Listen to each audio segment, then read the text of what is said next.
Hi, welcome to Adulting University, where we take adult stuff and cut into kid-sized pieces. My name is Miss A, and today in Adulting University, State of Emergency, I'll be speaking to you about the mutation of humanity by way of injecting rights as privileges. Now we see, by way of mandates, people exchanging the human right to have governance to their body so that they can be made acceptable by society with a jab. A rapid mutation of humanity on so many levels, whereby it doesn't look like what Jesus, I believe, intended humanity to look like. I'm speaking on two levels: spiritually and ethically. Let's start with Jesus. Jesus once said, and forgive me because I have to use notes, "For what is a man profited if he shall gain the whole world and lose his own soul? Or what shall a man give in exchange for his soul?" And this is Matthew chapter 16, verse 26. Your soul represents the essence of you, your will, your desire, your emotions, your character. And there's only one of you. So tell me, what on earth could have value like your soul? What could possibly on earth be of value to the point where you would exchange it? Thus, he is saying your soul has infinite value. And that is why, for those who don't know or are not believers, Jesus came to earth to die for you, for your soul, to be saved. That is how much he values every single human being on this earth, all the way from the beginning of creation to present and in the future. Even then, God, who gave us his image, gave us free will. So who is man to manipulate that, take it away, or bend it to his will? In other words, who is man to mutate freedom? See, everything is a choice in life, right? And I would not say that anyone who's made this choice, especially if they didn't want to, came about it easily. But there's always a choice, even when man may make it seem as though there's none. And that is in no way to shame anybody who has taken this, whether they have experienced adverse effects or not. See, it is your duty to recognize what is being asked of you. What are you gaining? What are you truly gaining? Can you recognize the cost? Can you live with the cost? See, it's your duty to recognize that those who say do it for the greater good don't live by their own edict. And in that, if they truly did, they would leave free will alone and let people sort out what they need to sort out for themselves in regards to living with this virus. See, the Constitution clearly declares, "We hold these truths to be self-evident, that all men are created equal and that they are endowed by their Creator, Yahweh, Jesus, Holy Spirit." I'm paraphrasing, but that's what it means. "With certain inalienable rights,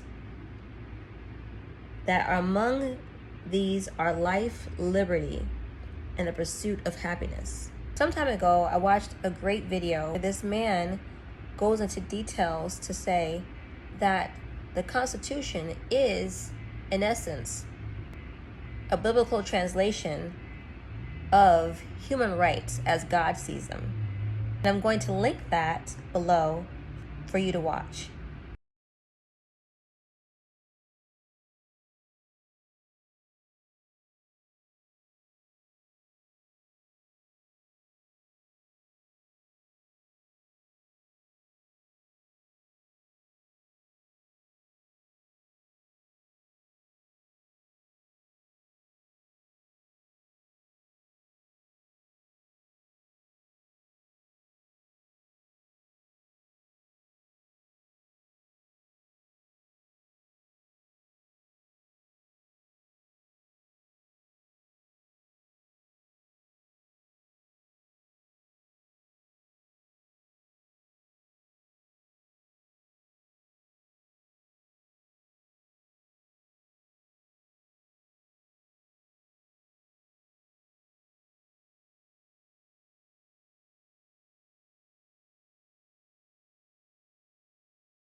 Now, we've all seen movies whereby the main character gives up something of value that they have, whether they are deceived or willing participants.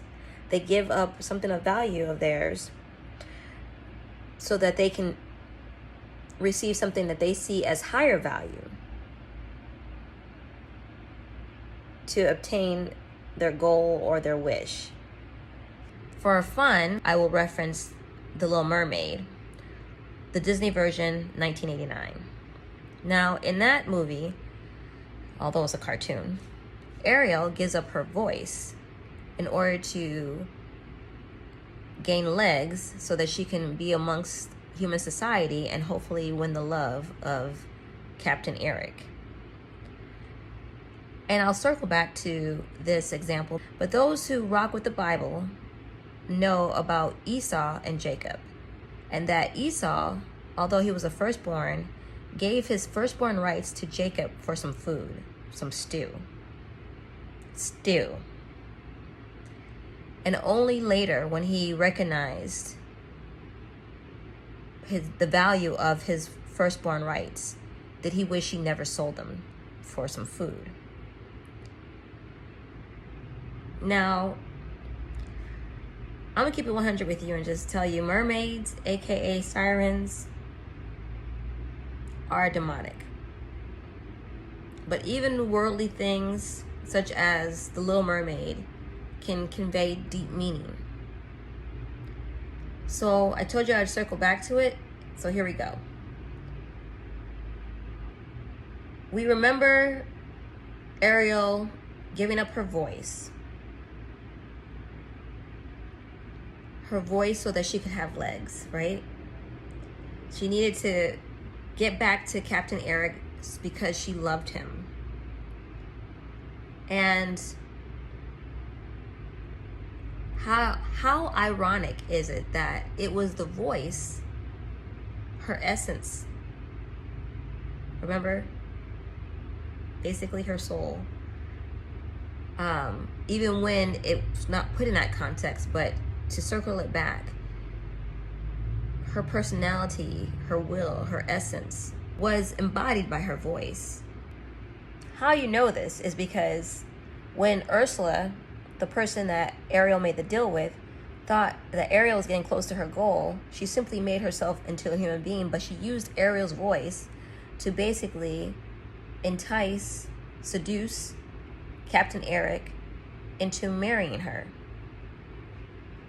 which would have basically sealed Ariel's fate in a negative way. Ursula was, in short, an imposter, right? The imposter is like the new normal. It's got people hypnotized. And you've got society lining up like Captain Eric to marry this new normal in hopes of getting back to normal. But how can you get with something that tells you your rights, your God-given rights, are now to be sold back to you for your freedom? And to make another point about the whole idea of voice, essence of humanity, and the Constitution, how weird is it that in the name of misinformation, the very thing that we're guaranteed as having, free speech, is being silenced? You can see that the things that were told to be conspiracies have, in essence, been proven true, right? So if they're not conspiracies, they're automatically censored, removed. You can't watch. You can't make up your own mind. Someone is trying to govern your free will, right? Under the guise of for the greater good. I'm just saying, in terms of the idea of returning to normal and the measures that are counterproductive to that are evident all around us. Honestly, without Jesus, there's no humanity. Jesus came to show us humanity in a nutshell. Not only did he show us humanity, but he died for our humanity to be saved. So, in essence, if you want to resist this mutation that is happening, I think it would do well for you to continue, intensify seeking Jesus' face if you're a Christian. And if you're not, well, then invite him into your heart and make him Lord of your life. He will show you what humanity is, which I believe the main attributes being love, forgiveness, and restoration. None are truly capable of being sustained, without Jesus. And I'm hoping that, given all that I've said, you will be diligent to fight the good fight against this mutation of humanity by sticking up for your human rights, your God-given human rights. Well, that's it for today. Just my take on the mutation of humanity by injecting rights as privileges. Thank you for attending class. Go ahead and do your homework by subscribing to this channel, commenting, and thumbs up in this video. My name is Miss A, and until next time, you must be this tall to pay bills.